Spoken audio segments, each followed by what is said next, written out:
Hello world, welcome to my channel. My name is Wenai, and on my channel, I talk about money, investing, self-improvement, and anything that makes it better. 2 weeks ago, I made a video of 2020 review. And without a doubt, 2020 was a difficult year.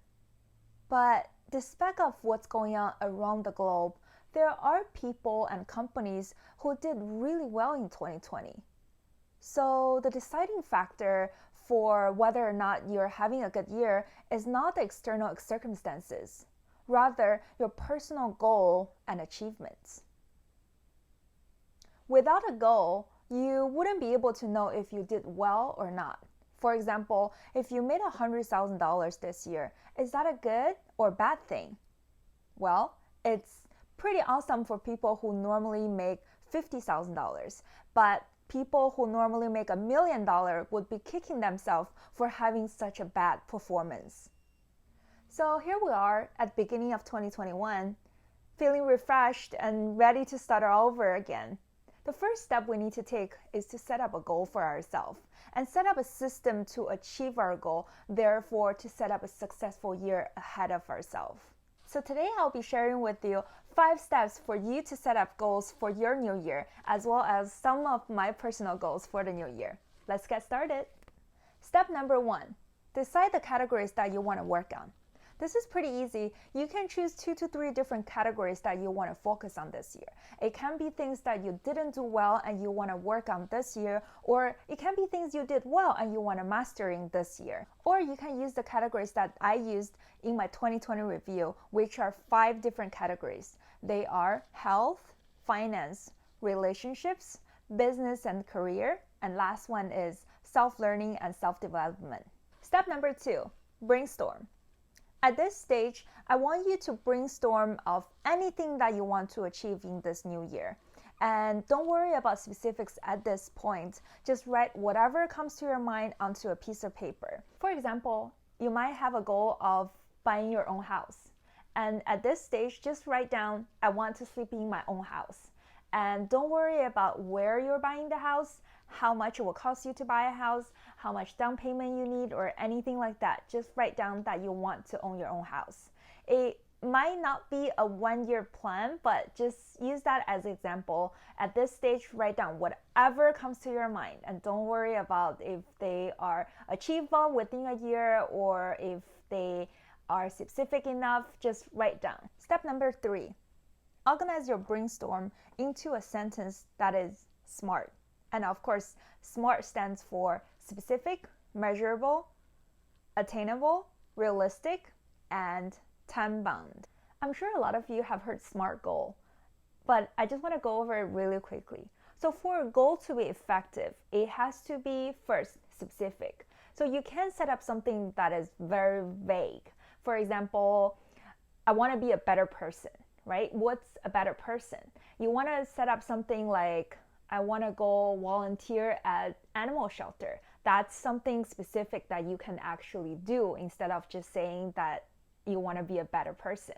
And next, it has to be measurable. So a lot of times we say we want to make more money or we want to lose some weight, but that's not something you can measure because how much more is more? If you get $1 more, is that enough? Are you satisfied with your goal? So you wanted to set up something with a specific number in order to measure if you achieve the goal. For example, if you want to make more money, instead of saying more, you want to say, I want to double my income, or I want to hit 100,000 this year.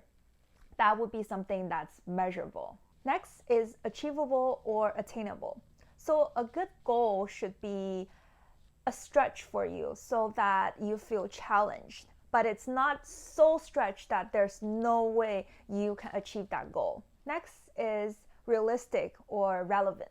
So in order for us to achieve a goal, it has to be realistic, obviously. So for example, if you have a goal of you had enough of Earth and you are going to move to Mars next year, obviously it's not so realistic. So when you are setting up a goal, you have to ask yourself, is this possible within what my ability is and what resources that I have?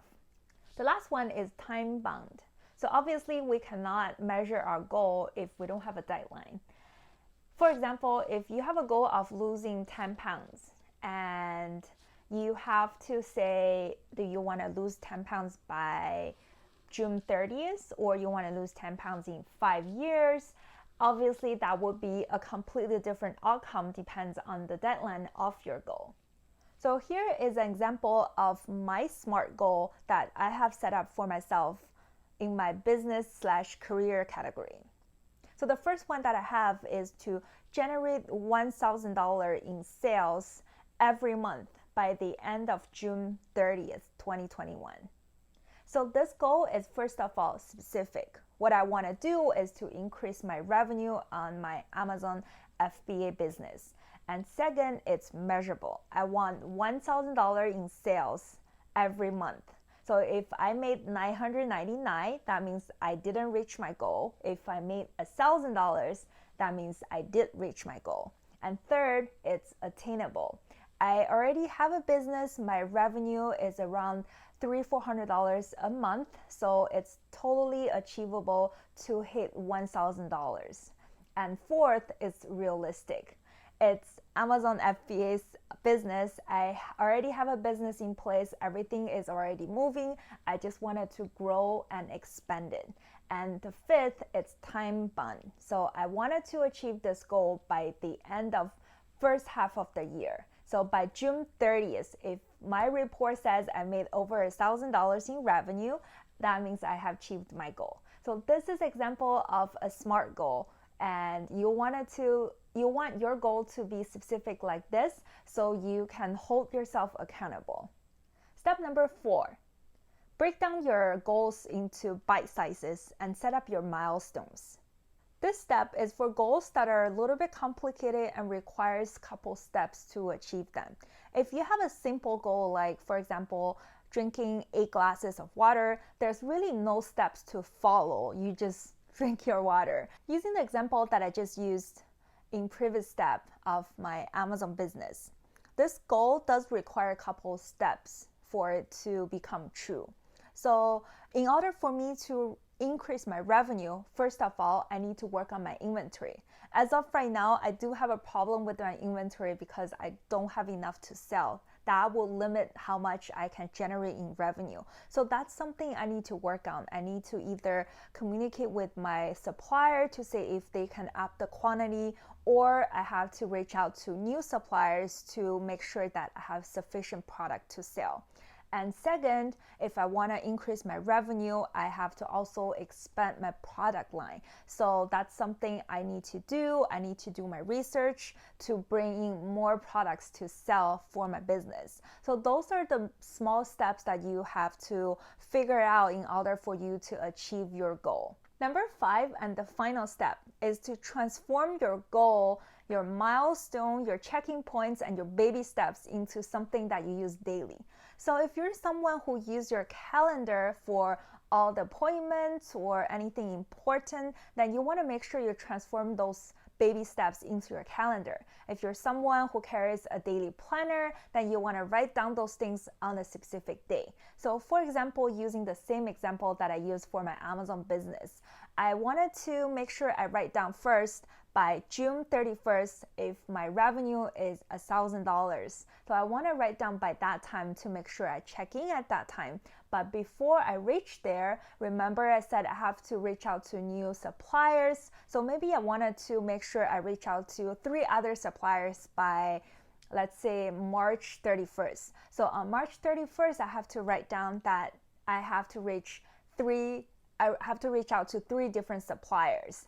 And by April, I can write down that I have to make a decision to go with which supplier among those 3. So you want to write those baby steps so as time comes, you can check in with yourself and make sure you're on the right track for achieving your goal.